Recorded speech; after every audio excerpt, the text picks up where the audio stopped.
I think the CE region is very attractive for investors from three particular reasons, let's say.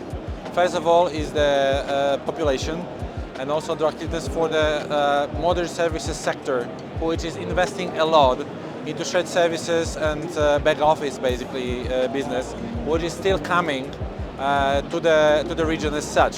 Poland and Romania, of course, the most active in this aspect, but also Hungary and Czech Republic as well. So we can offer this human capital, let's say, to serve the foreign investments. And we see a lot of activity among the banking sector, financial sector and tech companies who are moving their operations from Western Europe or from US towards the region, looking for the good quality of services.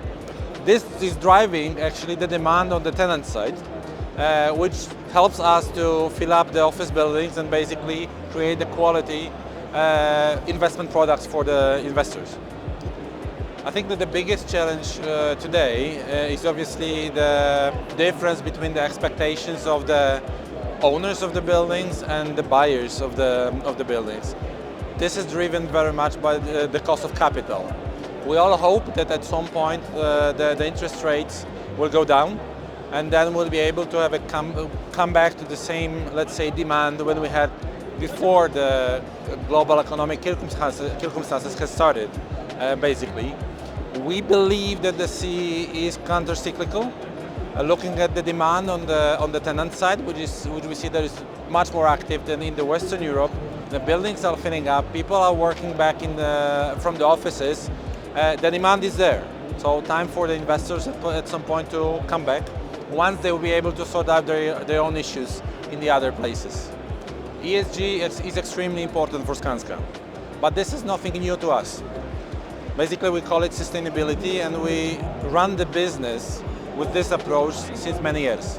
Skanska was the first in the region to introduce the LEED certification back in time in 2008, and since then we tried to push the bar even higher with all the sustainable solutions around our projects. Right now it's packed around the ESG, but basically for us is bread and butter, basically how we run our business in the Nordic countries. So for us, this is in our DNA. We are very happy to see that this trend is also strengthening here in the region, but not only. And there is a strong demand from both occupiers and investors for ESG compliant projects. We are investing a lot in this aspect, trying to make our project even more attractive for the investors and occupiers with this respect.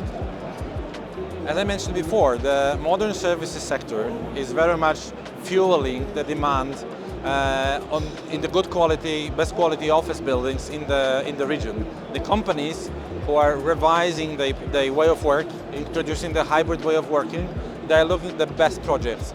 ESG compliant, super well located with access to the public transportation. So basically this is the must-have right now for all the office projects to be able to be leased out by the occupiers, to be interesting for the occupiers. Basically this is it, which is fueling the demand on our side, and I think it will only continue. We've seen in Poland last year almost 8% growth in terms of employment in the modern services sector. Of course, it doesn't translate one-to-one to the demand on the office side, but companies are looking for the best technical, from technical perspective, ESG perspective, and transportation perspective, located projects to offer to its own employees the best possible conditions of work. So Poland was for a long time dependent very much on the international capital. Once the Czech Republic, Hungary, and even Romania, they have been able to create the local capital who is investing into the real estate. I think right now is the time for Poland to develop such a capital to be able to invest into the real estate. So from this perspective, we still have some work to be done, I would say, especially in Poland. Once the international investors, mostly German or French or UK based, are looking at the moment of the domestic markets.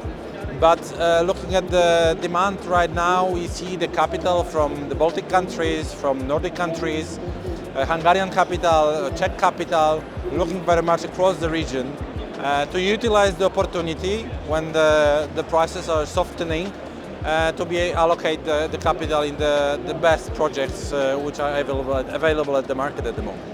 But I believe that at some point once the interest rates will soften, the international capital will come back because we will be able to offer the very good returns comparing to the Western Europe.